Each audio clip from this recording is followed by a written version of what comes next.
In my opinion, the United States is facing converging challenges that could fundamentally reshape how we live. I believe climate disasters are increasing in frequency and severity.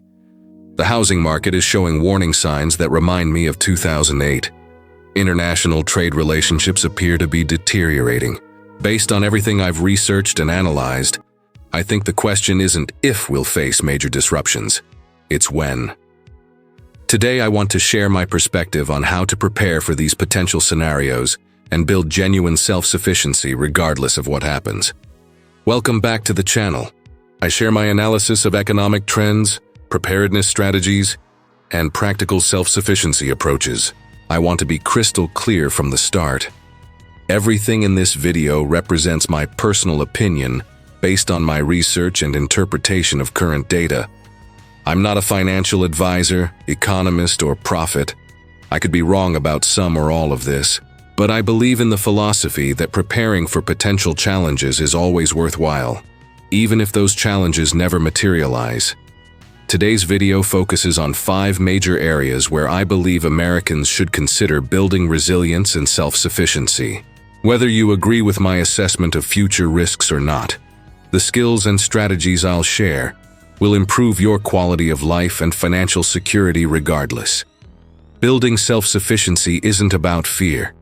It's about empowerment and taking control of your own well-being. Make sure to subscribe and hit that notification bell, because I'll continue sharing practical preparedness strategies that I believe can genuinely help you build a more resilient life. Let's start with what I consider the most visible challenge: climate instability. And I want to emphasize, I'm not talking about distant theoretical scenarios. I'm discussing patterns that I believe we're already witnessing across the United States. In my assessment, recent years have shown unprecedented climate-related disasters. We've seen catastrophic flooding in California, devastating wildfires in Maui and across the West, Hurricane Ian's destruction in Florida, and severe winter storms in Texas. In my opinion, these aren't isolated incidents. They represent a pattern that I believe will continue and potentially intensify. According to NOAA data, the United States now experiences an average of $18 billion climate disasters per year, compared to just 3 per year in the 1980s. Based on this trend, I believe we should prepare for regions to experience what experts call compound catastrophes, multiple simultaneous disasters that could overwhelm emergency response systems. Let me share my perspective on different regions, because I believe your preparedness strategy should depend on where you live. I think the Southwest and California face significant water challenges. Lake Mead and Lake Powell are at historically low levels. In my opinion, cities like Phoenix could face serious livability challenges within the next decade due to heat and water scarcity. The Gulf Coast and Southeast, in my view, are experiencing increasingly powerful hurricanes and flooding. I believe Miami faces dual threats from rising sea levels and stronger storms. In my assessment, the entire Florida coastline requires serious preparation planning. The West Coast, from my perspective, faces escalating wildfire risk. California's wildfire season has essentially become year-round in my observation.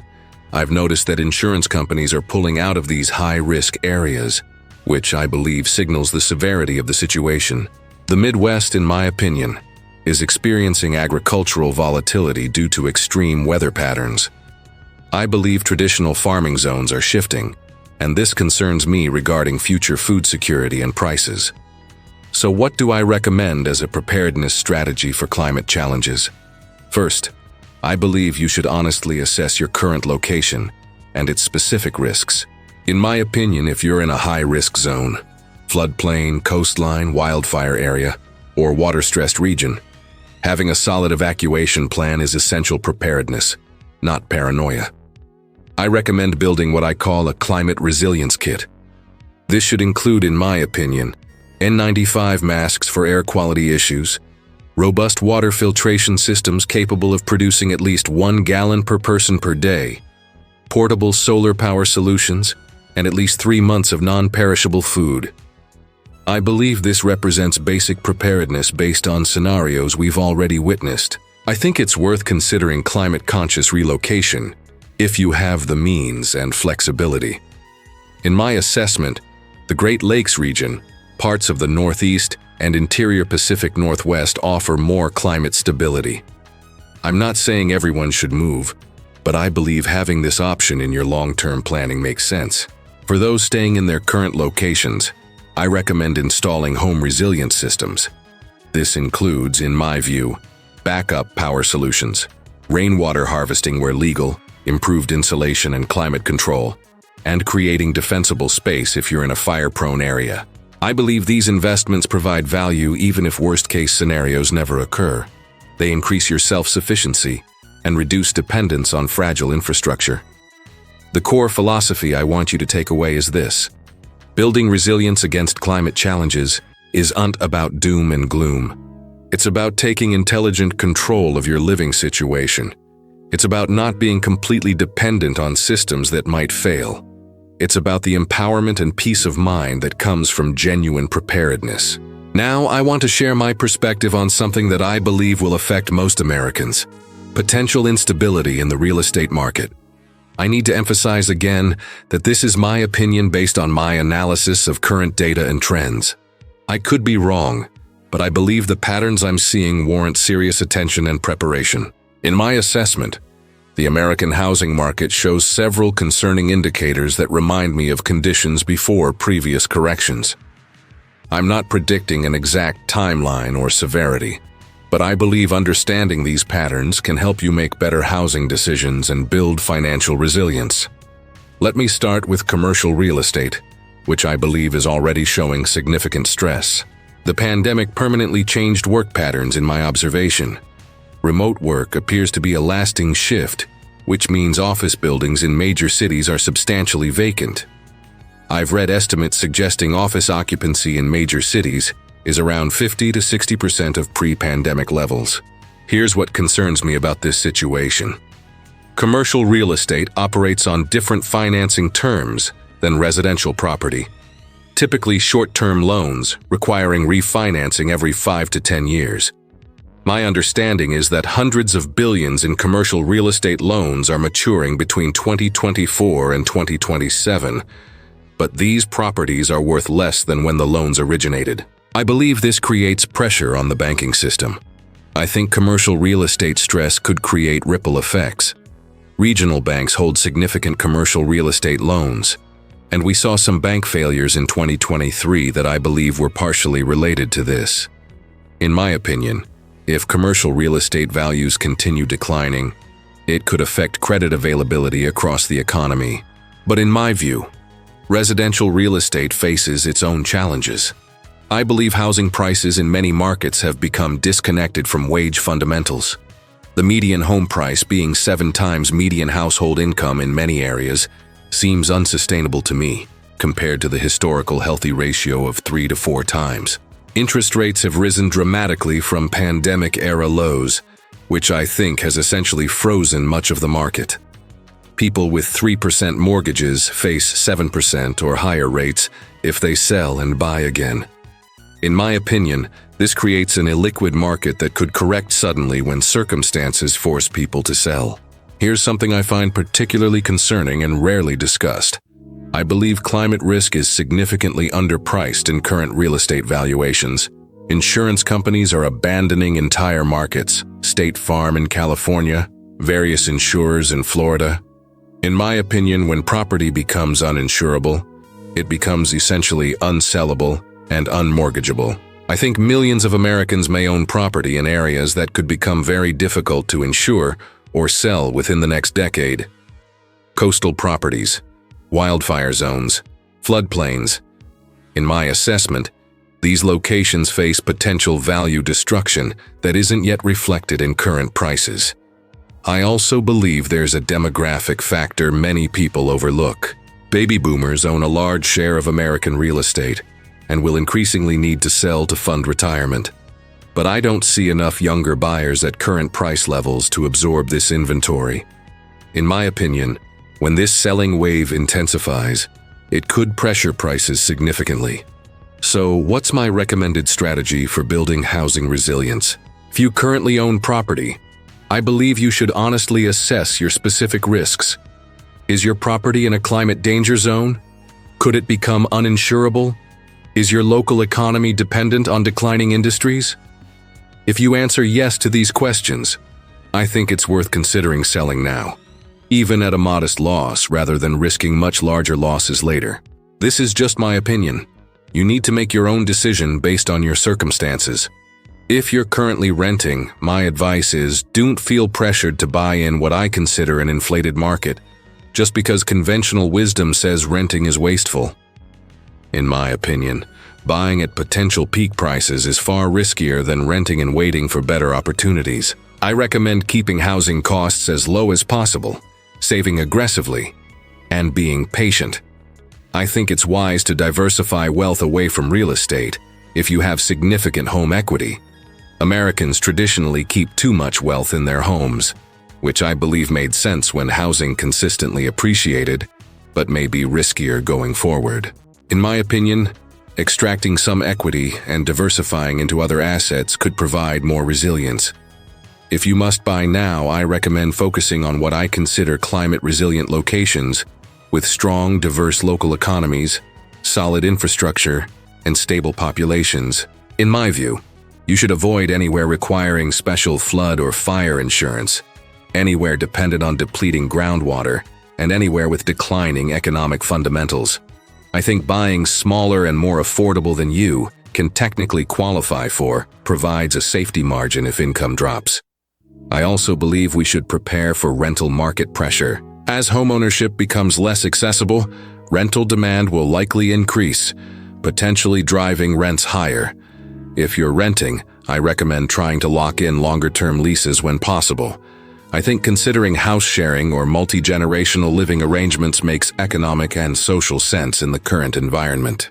The key philosophy I want to emphasize here is that housing resilience is not about timing the market perfectly or making risky predictions. It's about making thoughtful decisions that provide stability regardless of what happens.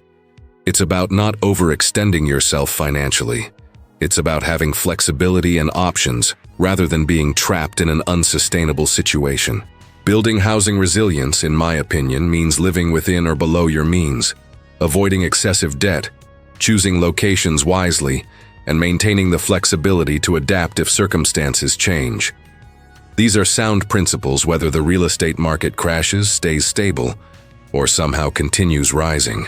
Let me share my perspective on something I believe will affect every aspect of daily life: the fragility of international trade and supply chains that we've depended on for decades. Again, this is my opinion based on my observations and research, and I want to focus on how you can build practical self-sufficiency, regardless of whether you agree with my full assessment.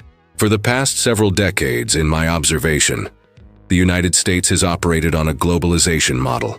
We've outsourced manufacturing, imported goods cheaply, and shifted our economy towards services and consumption. In my opinion, this system provided low prices but created dependencies that I believe are becoming risky. The relationship between the United States and China appears to me to be deteriorating economically. We're seeing tariffs, sanctions, export controls, and trade restrictions multiply. In my assessment, supply chains that took decades to build are being deliberately disrupted by political decisions. Here's what I think this means practically. My understanding is that approximately 70% of goods in a typical American store are either made in China or contain Chinese components. In my opinion, as trade relationships change, these goods will likely become more expensive, less available, or both. I also believe we're seeing the breakdown of just-in-time inventory systems. The toilet paper shortages during the pandemic were, in my view, a preview of what happens when disruption hits a system with minimal redundancy. American retailers keep very little inventory, which I think creates vulnerability. The shipping industry itself shows stress in my assessment. The Panama Canal has faced drought issues affecting capacity. Regional conflicts have made certain shipping routes more costly and time-consuming. In my observation, shipping costs have multiplied, and these costs get passed to consumers. I believe American port and transportation infrastructure is inadequate for current demands. Ports routinely have ships waiting weeks to unload. Trucking faces driver shortages. In my opinion, Every link from foreign factory to American consumer shows vulnerability. Energy is another factor I find concerning. The United States imports significant petroleum products, and as international relationships shift, I believe energy security becomes more questionable. High energy costs ripple through everything, making all goods more expensive. Food security concerns me particularly. My understanding is that the U.S. imports about 15% of food supply, plus fertilizers and agricultural chemicals. In my opinion, when trade is disrupted, food prices could rise sharply and availability could decrease. Here's something many people don't realize. America's industrial capacity for manufacturing has declined significantly. We can't simply bring production back quickly. We lack factories, skilled workers, component supply chains, and institutional knowledge. In my assessment, reshoring will take years or decades, creating a vulnerable transition period. Pharmaceutical supply chains I find especially worrying.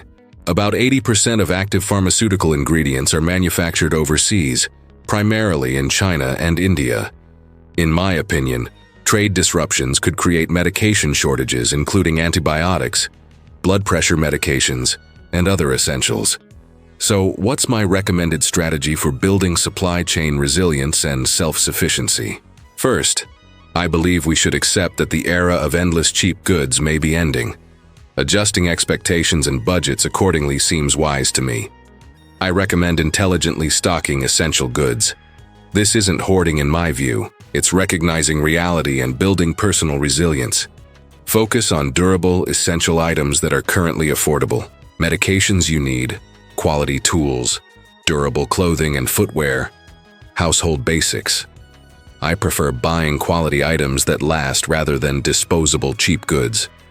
Learning repair and maintenance skills is crucial in my opinion. The disposable consumption economy may be shifting. I believe being able to fix appliances, repair clothing, maintain tools, and keep vehicles running provides enormous value. I recommend acquiring these skills and tools now while they're accessible. I think diversifying supply sources makes sense. Don't depend on single sources for critical items. If you have special dietary or medical needs, I recommend identifying multiple sources now. Building relationships with local suppliers and producers seems wise where possible. Reducing dependence on imported goods is challenging but worthwhile in my view. Buy more locally produced food when available. Source second-hand goods domestically. Support local manufacturing even though it costs more. I believe the reliability premium is worth it. I think it's worth considering side income based on essential local services. As supply chains potentially struggle, local production and services become more valuable. Skills like repair work, food preservation, small-scale production, and other practical abilities could be increasingly in demand. Building a strategic reserve of essentials is something I personally do and recommend. I'm talking about a serious, organized stockpile that could sustain you for several months if supply chains are disrupted. Non-perishable food, water filtration, medical supplies, hygiene items, batteries, safely stored fuel. I rotate stock regularly and keep it organized. The philosophy I want to emphasize is that building supply chain resilience isn't about extreme survivalism or paranoia. It's about practical self-sufficiency that makes sense even if everything continues normally. Having stock supplies means you're not desperate when shortages occur. Having repair skills saves money and provides independence. Local relationships build community regardless of external conditions. In my opinion, self-sufficiency in the modern context doesn't mean going completely off-grid or living like a pioneer. It means reducing your dependence on fragile systems, building practical skills, maintaining reasonable reserves, and having options when systems fail temporarily or permanently. I believe this approach to supply chain resilience actually improves quality of life immediately. You're not constantly dependent on stores having what you need. You're not vulnerable to price spikes. You have the skills and resources to solve problems independently. This is empowerment, not deprivation. Now I want to share my perspective on the American financial system and strategies I believe can help build economic resilience. As always, This represents my opinion, not financial advice.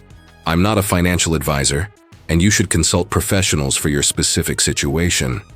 In my assessment, the United States operates on debt levels that I find concerning. Government debt, corporate debt, and household debt have all reached levels that seem historically unprecedented to me. The national debt exceeds $34 trillion, which I believe represents over $100,000 per citizen. Here's why I think this matters to you personally. Government debt requires interest payments, and as debt grows and rates rise, more of the budget goes to interest rather than services.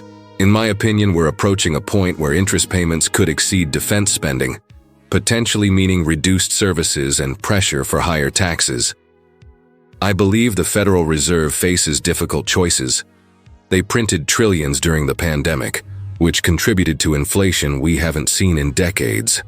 To fight inflation, they raised interest rates dramatically. But in my view, high rates suppress economic growth and market values, while cutting rates could reignite inflation. I don't see an easy solution, only trade-offs. The banking system seems more fragile to me than many realize. Banks operate on fractional reserves. They don't hold all deposited money. They lend most of it out. This works fine until depositors lose confidence. We saw stress in 2023 with several bank failures. In my opinion, more banks could be vulnerable, particularly those with commercial real estate exposure.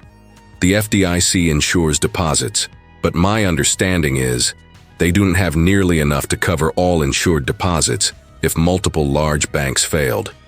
They have about $120 billion in their insurance fund, but insured deposits exceed $10 trillion.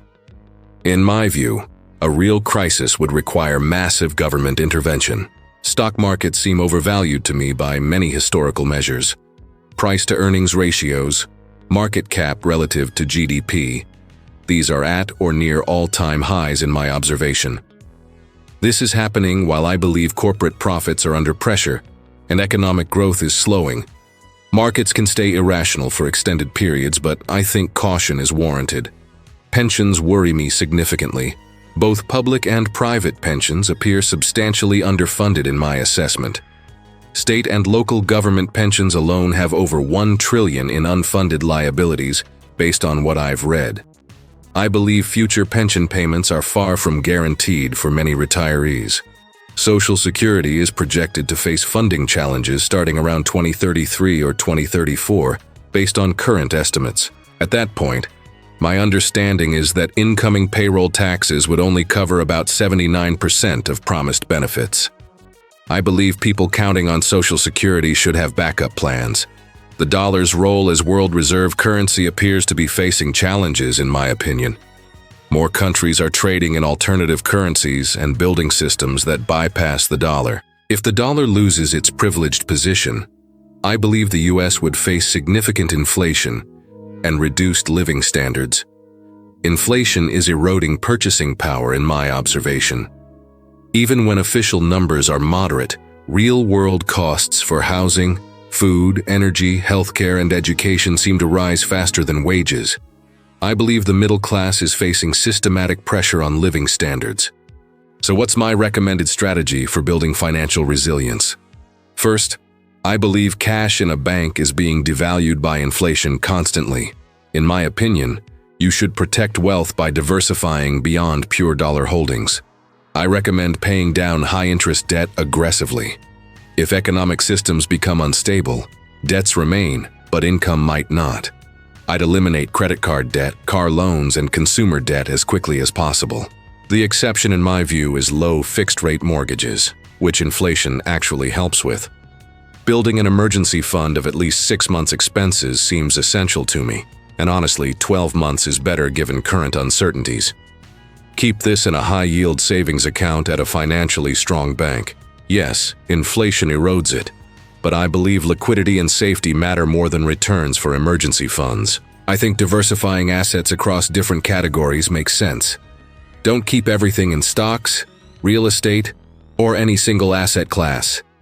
In my opinion, allocating some portion to physical precious metals like gold and silver provides protection through currency crises. I prefer keeping this in physical possession. not paper claims. If you have retirement accounts, I recommend reviewing allocations carefully. Many people have 401k funds entirely in stocks, which seems risky to me in the current environment. I'd consider more conservative allocations, even if returns are lower. In my view, capital preservation matters more than growth when facing potential instability. I believe developing income streams outside the formal economy provides resilience, skills, side businesses, local networks. When formal economies struggle, I think informal and local economies become more important. Your ability to provide value directly to people, without depending on large institutions, becomes real economic security, in my opinion. Learning to live below your means significantly is crucial, in my view. Americans have become accustomed to debt-fueled consumption, which I believe is unsustainable.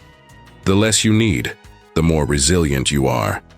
I recommend reducing fixed expenses, eliminating unnecessary subscriptions, and building a lifestyle you can sustain on reduced income.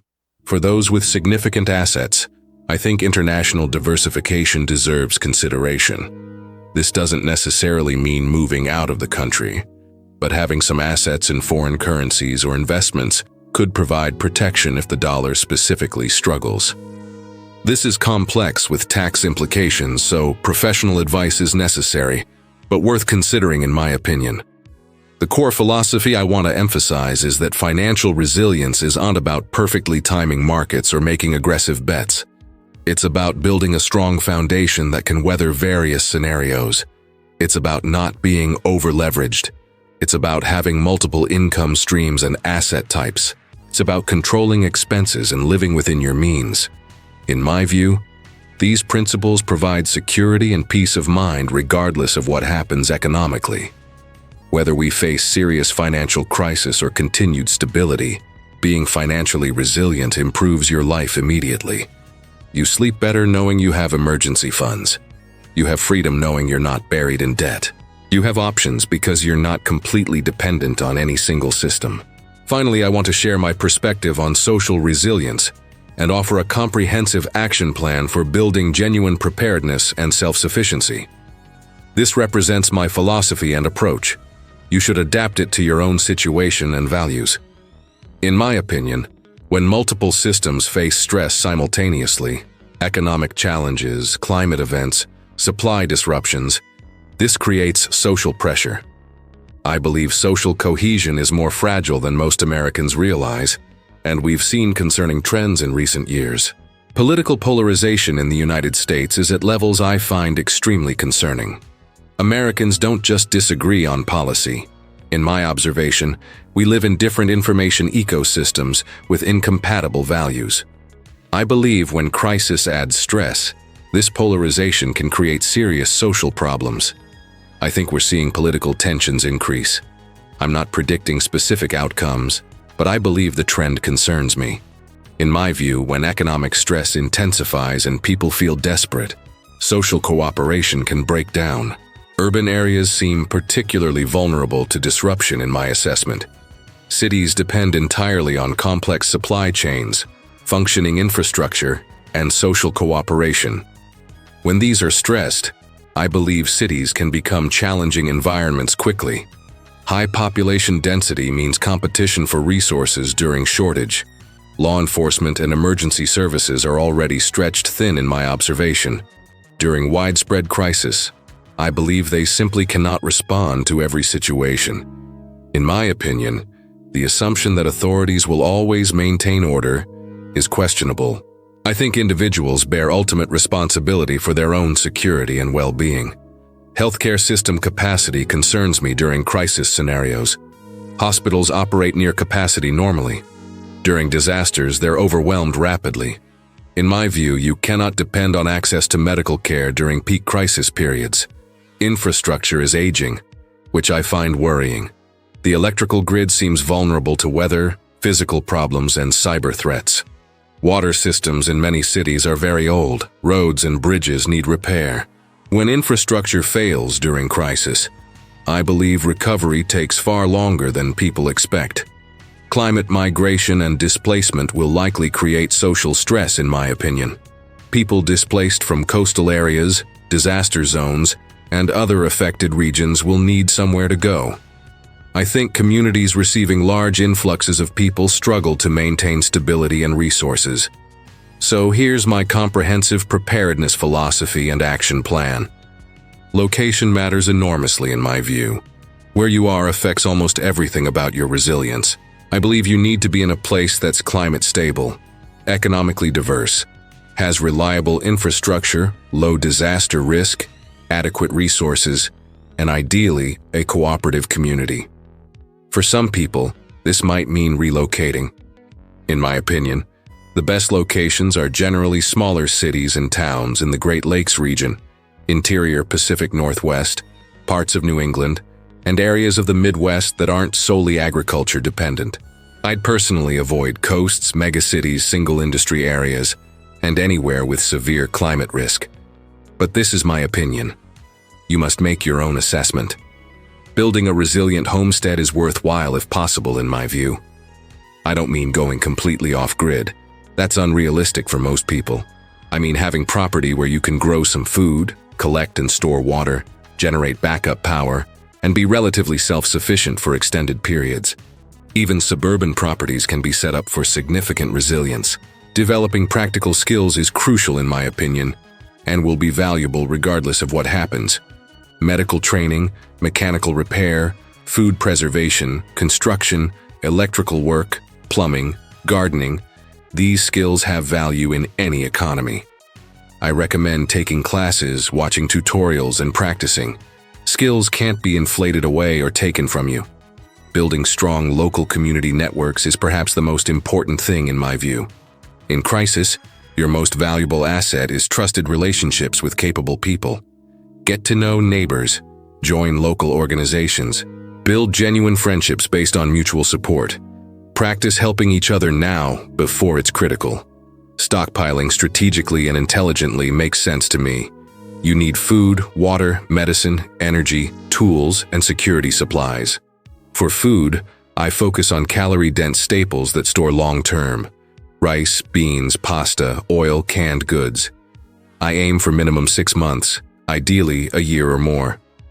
For water, I have both storage and filtration, minimum 1 gallon per person per day, plus quality filters. For medicine, I work with doctors to maintain extra supplies of prescriptions, plus general medical supplies. For energy, I prefer solar generators and panels, plus safe fuel storage. For tools, quality basics for repair and maintenance. For security, this is personal choice based on your situation and local laws, but I believe it deserves consideration. Maintaining physical fitness and mental resilience is essential in my opinion. Crisis survival isn't just about supplies.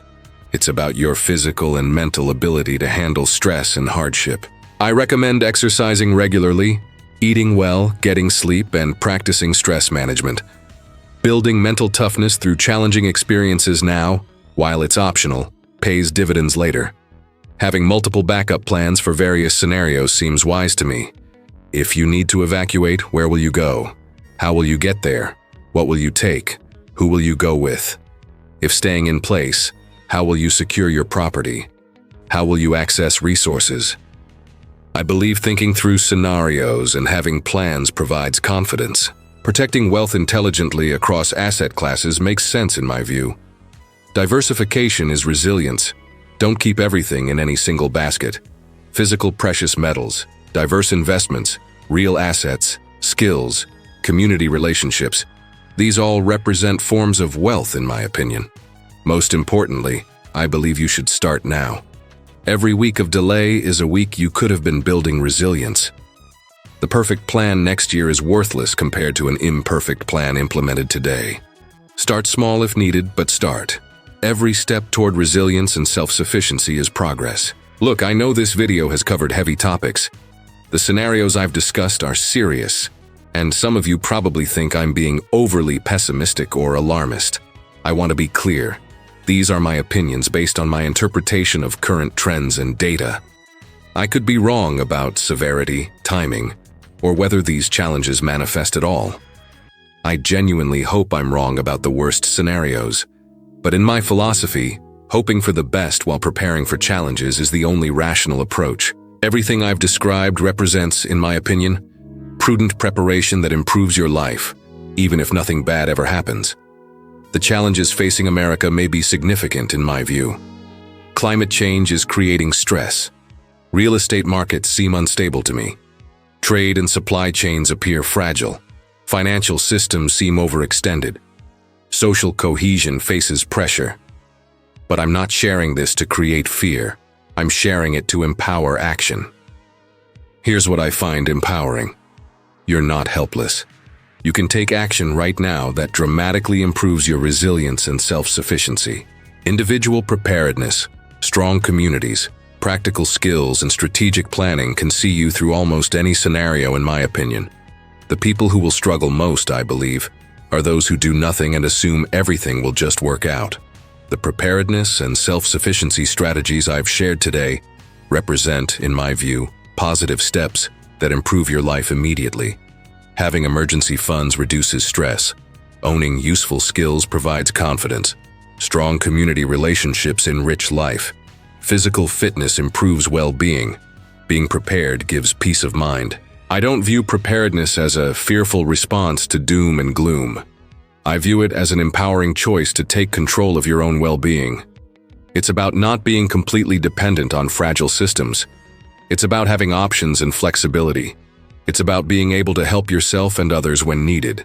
Subscribe to this channel because I'll continue sharing practical preparedness and self-sufficiency strategies that I believe can genuinely help you build a more resilient life.